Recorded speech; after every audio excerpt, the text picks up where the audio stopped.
Bismillahirrahmanirrahim. Assalamualaikum warahmatullahi wabarakatuh. Selamat berjumpa lagi anak-anak dengan Ibu Ani. Semoga anak-anak sehat-sehat selalu dan senantiasa berada dalam perlindungan Allah Subhanahu wa taala. Oke, kali ini kita masuk pada bab berikutnya, yaitu tentang peluang komplement, frekuensi relatif, dan frekuensi harapan. Oke, ada 3 item yang akan kita bicarakan ya pada hari ini. Sebelum kita lanjut, bagi anak-anak yang suka dengan video ini dan belum subscribe, please subscribe. Terima kasih. Kita mulai ya, sama-sama dengan baca basmalah.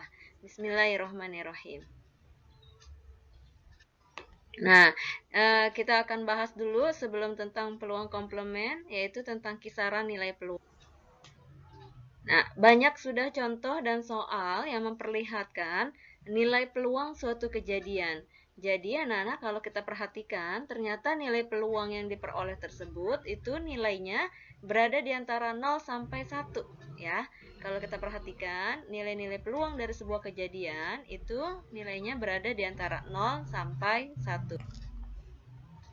Jika peluang suatu kejadian sama dengan 0, maka kejadian tersebut itu disebut kejadian yang mustahil terjadi atau tidak mungkin terjadi. Misal, kejadian manusia dapat hidup di matahari. Nah, ini merupakan kejadian yang mustahil.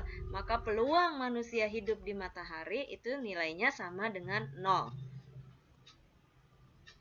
Nah, sedangkan jika peluang suatu kejadian itu sama dengan 1, maka kejadian tersebut itu disebut kejadian yang pasti terjadi. Misal, kejadian malam akan gelap jika tidak ada penerang. Nah, itu merupakan kejadian yang pasti terjadi. Oke. Oke, sekarang kita masuk ke peluang komplement ya. Sebelum kita masuk ke peluang komplement. Oke, anak-anak, peluang komplement suatu kejadian. Suatu percobaan itu anak-anak bisa dapat terdiri dari beberapa kejadian ya. Suatu percobaan dapat terdiri dari beberapa kejadian. Jika kita menetapkan suatu kejadian tertentu, misalnya kita sebut A, maka kejadian di luar A itu disebut sebagai kejadian komplement dari A. Oke, jadi Boni ulang lagi. Misal kita menetapkan suatu kejadian sebagai A, maka kejadian dari di luar A itu maka kita namakan dengan komplement dari A. Nah, komplement kejadian A dinotasikan dengan ya seperti ini tulisannya ya, huruf A besar terus di atasnya dikasih tanda strip. Oke, itu dibacanya komplement ya, komplement kejadian A. Oke, anak-anak bisa lihat di sini ada diagram Venn. Di bagian dalam, oke, semesta pembicaraannya ini yang warna biru ya. Semesta pembicaraannya itu yang kotak ya, satu kotak penuh itu semesta pembicaraannya atau ruang sampelnya ya. Ruang sampelnya kita notasikan dengan S. Kemudian di bagian dalam ada lingkaran kecil, itu adalah kejadian A-nya.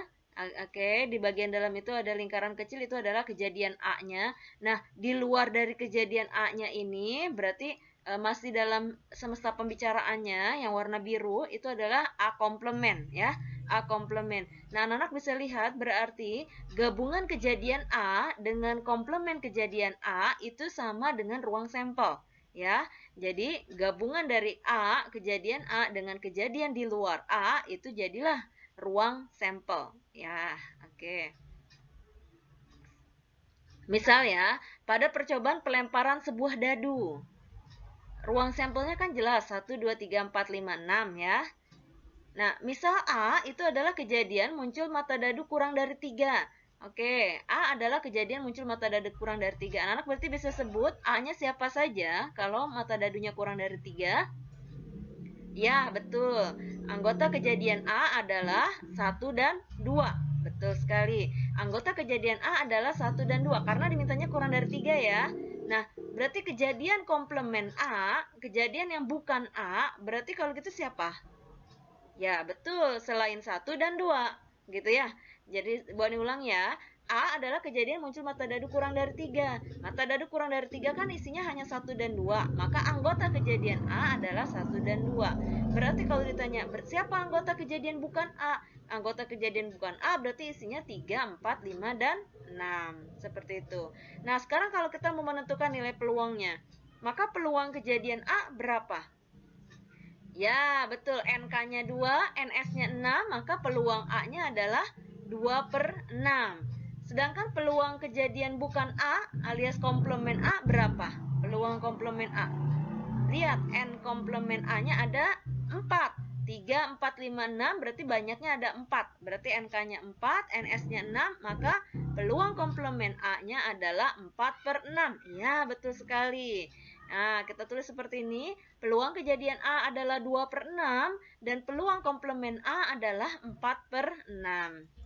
Nah, anak-anak bisa perhatikan ternyata kalau peluang A ditambah dengan peluang komplement A, kita jumlah, itu nilainya ternyata sama dengan 1. Ya, ya bisa dilihat ya. Nih, 2/6 ditambah 4/6 kan sama dengan 6/6 ya. 6/6 itu nilainya sama dengan 1. Berarti kita bisa nyatakan bahwa peluang dari komplement A itu sama dengan 1 dikurang peluang kejadian A. Nah, jadi kita bisa menentukan secara cepat. Peluang dari komplement A adalah 1 dikurang peluangnya A. Oke. Jadi ini bisa nih kita pakai rumus ini nanti ke depannya ya. Nah, kalau mau cari peluang dari kejadian bukan A, gampang. Berarti 1 diambil peluangnya si A gitu. Ya. Misal, K adalah, ini pernyataan dulu. Jadi peluang komplement suatu kejadian itu bisa didefinisikan seperti ini. Misal K adalah suatu kejadian pada suatu percobaan, maka peluang komplement kejadian K adalah, tuh bisa ditulis seperti ini, peluang dalam kurung K strip di atas nih bacanya komplement kejadian K ya. Bukan K, kejadian bukan K atau peluang komplement kejadian K. Itu ternyata bisa kita ambil, seperti yang sudah kita bahas sebelumnya tadi barusan. Itu caranya dengan 1 diambil peluang kejadian K. Oke, diingat-ingat ya. 1 diambil peluang kejadian K. Oke, contoh ya. Misal sepasang dadu itu dilempar secara bersamaan. Kemudian X itu menyatakan kejadian jumlah mata dadu yang muncul adalah bilangan prima. Pertanyaannya adalah A, tentukan peluang X. Kemudian B, tentukan peluang jumlah mata dadu yang muncul bukan bilangan prima. Oke, ini kita sudah pernah bahas sebelumnya ya. Kalau ada 2 dadu dilempar secara bersamaan, kita buat apa, anak? Ya, kita buat tabel terlebih dahulu ya. Jadi cara mendaftarnya lebih mudah dengan menggunakan tabel. Maka jadilah kita munculkan tabelnya seperti ini. Nah, kemudian kita mau jawab dulu nih pertanyaan yang A. X adalah kejadian, jumlah mata dadu yang muncul adalah bilangan prima. Kita berarti mau cari peluang muncul jumlah mata dadu bilangan prima. Nah, ini sudah pernah dibahas sebelumnya. Anak-anak, bilangan prima mulainya dari angka 2 ya. Berarti kita cari yang kalau dijumlahin itu adalah prima. Oke, berarti kalau gitu NS-nya jawab dulu. NS-nya ada berapa? Ya, NS-nya ada 36. Nah, sekarang kita menentuin NK-nya ya. Banyak yang anggota yang merupakan jumlahnya bilangan prima. Prima itu kan mulai dari angka 2. Berarti di barisan pertama itu ada 2, 3, 5, 7. Betul. Di baris kedua berarti ada 3, 5, 7. Betul. Di baris ketiga berarti ada 5 dan 7 saja. Betul. Di baris berikutnya berarti di baris keempat ada 5 dan 7 saja. Betul. Kemudian di baris kelima ada 7 dan 11. Betul. Di baris terakhir, baris keenam, ada angka 7. Jumlahnya prima, 7 dan 11. Berarti kalau kita total, banyak anggota kejadian X, ada berapa? Ya, ada 15. Kita hitung ya. 1, 2, 3, 1, 2, 3, 4. Betul. Kemudian 5, 6, 7. Kemudian ini 8, 9. Kemudian 10, 11, 12, 13, 14, 15. Berarti NK-nya 15. Dengan NS 36 dan NX ya, dinamakannya tadi bukan K ya, tapi X. Dan NX-nya banyak anggota kejadian X-nya ada 15, maka peluangnya Peluang X, yaitu peluang muncul jumlah mata dadu bilangan prima adalah NK per NS ya. Berarti NX-nya 15, NS-nya 36, jadilah 15 per 36. Oke, sekarang kita mau menentukan peluang jumlah mata dadu yang muncul bukan bilangan prima. Kata bukan di sini berarti artinya komplement ya, yang bukan bilangan prima. Berarti tadi sudah dibahas rumusnya apa? Ya, peluang komplement adalah 1 diambil peluang X gitu ya. Kalau ditanyanya peluang komplement X ya berarti 1 diambil peluangnya X. Peluang X kan kita udah punya nih, 15 per 36. Berarti kalau kita hitung peluang bukan X adalah 1 diambil peluangnya X, berarti 1 diambil 15 per 36, diperolehlah nilai 21 per 36. Ini dia kejawab. Berarti peluang muncul bukan bilangan prima adalah 21 per 36. Bisa dipahami anak-anak ya? Oke, kita lanjut. Nah, sekarang kita mau ngomongin tentang frekuensi relatif. Nah, peluang dari titik-titik sampel yang membentuk ruang sampel itu tidak selalu dapat dianggap sama. Kenapa begitu? Karena bisa jadi pelempar dadunya itu tidak setimbang. Tidak setimbang itu artinya ketika dilempar apa ya, tidak setimbang. Jadi jatuhnya nggak selalu sama gitu ya kejadiannya ya. Nah, maka peluang mendapat masing-masing mata dadu itu tidak sama gitu. Nah, bila setiap titik sampel tidak dapat dianggap sama, maka peluang dari masing-masing titik sampel itu ditentukan dari berdasarkan hasil percobaan gitu. Nah, dengan melakukan percobaan secara berulang-ulang, nanti kita dapat mencatat banyak terjadinya suatu titik sampel.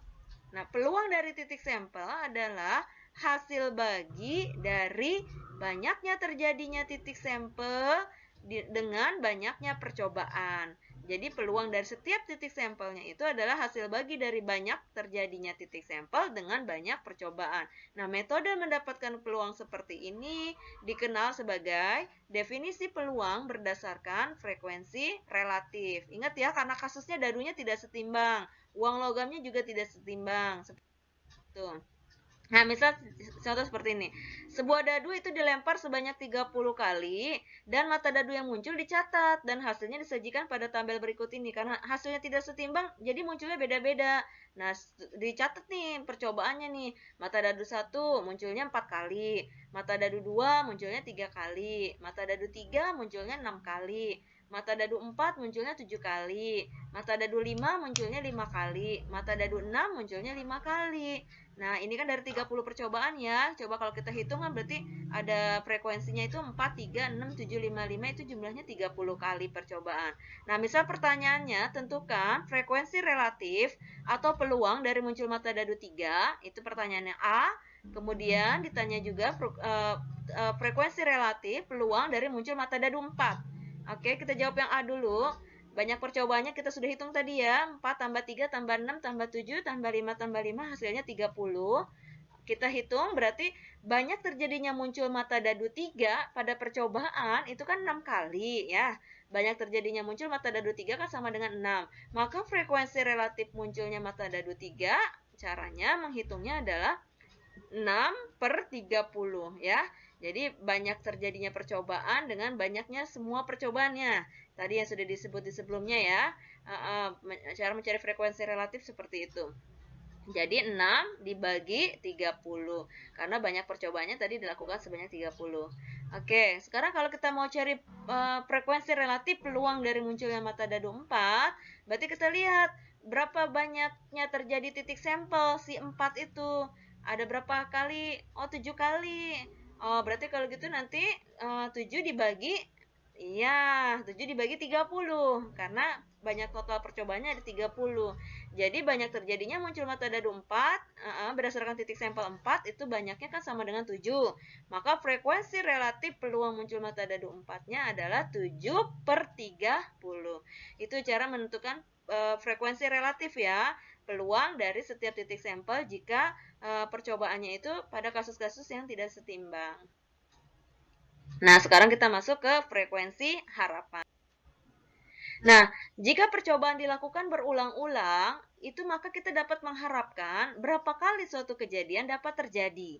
Ya, kita dapat berharap gitu ya, berharap berapa kali suatu kejadian itu dapat terjadi. Misal ya, dalam pelemparan sebuah ulang logam sebanyak 10 kali, kita dapat mengharapkan sisi angka itu muncul sebanyak 5 kali gitu. Ada harapan gitu ya, seperti itu.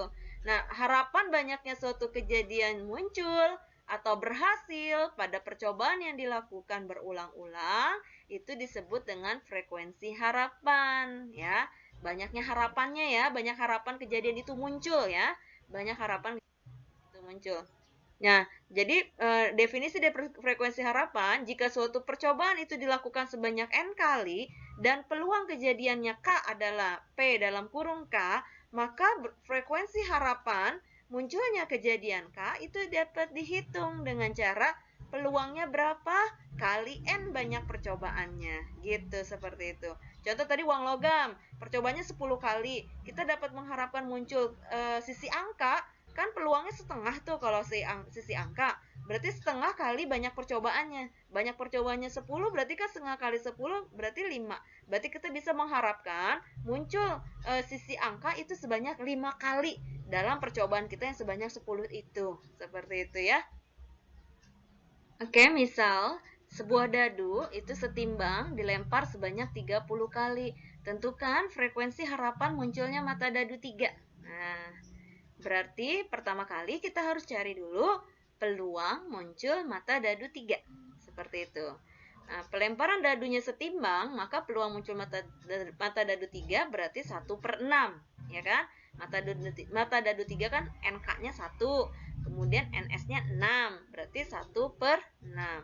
Nah, kalau mau cari frekuensi harapan munculnya mata dadu 3, rumusnya adalah berapa peluangnya? Peluangnya 1/6 kali banyak percobaannya. Banyak percobaannya berapa? Banyak percobaannya 30 kali. Berarti kalau begitu mencari frekuensi harapan munculnya mata dadu 3 itu adalah peluang dikali banyak percobaan. Berarti peluangnya 1/6 dikali banyak percobaannya 30, maka frekuensi harapan munculnya angka 3 adalah sebanyak 5. 5 kali. Kita jadi bisa berharap muncul angka 3 pada percobaan melemparkan dadu sebanyak 30 kali itu akan muncul sebanyak 5 kali itu angka 3 itu. Semoga paham ya mencari frekuensi harapan ya. Nah, alhamdulillah kita sudah sampai di ujung. Seperti biasa anak-anak nanti latihan soal seperti ini. Ada 6 soal ya. Ada 6 soal. Kalau ada yang tidak dipahami, silahkan diskusi sama gurunya ya.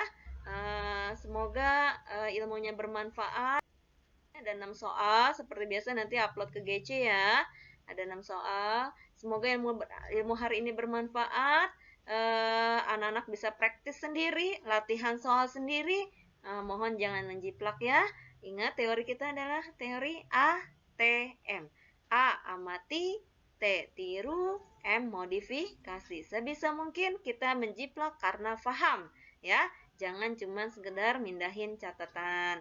Barakallah Nana, terima kasih atas perhatiannya. Sehat-sehat selalu. Bu Ani akhiri dengan membaca hamdalah. Alhamdulillahirabbil alamin. Assalamualaikum warahmatullahi wabarakatuh. Terima kasih.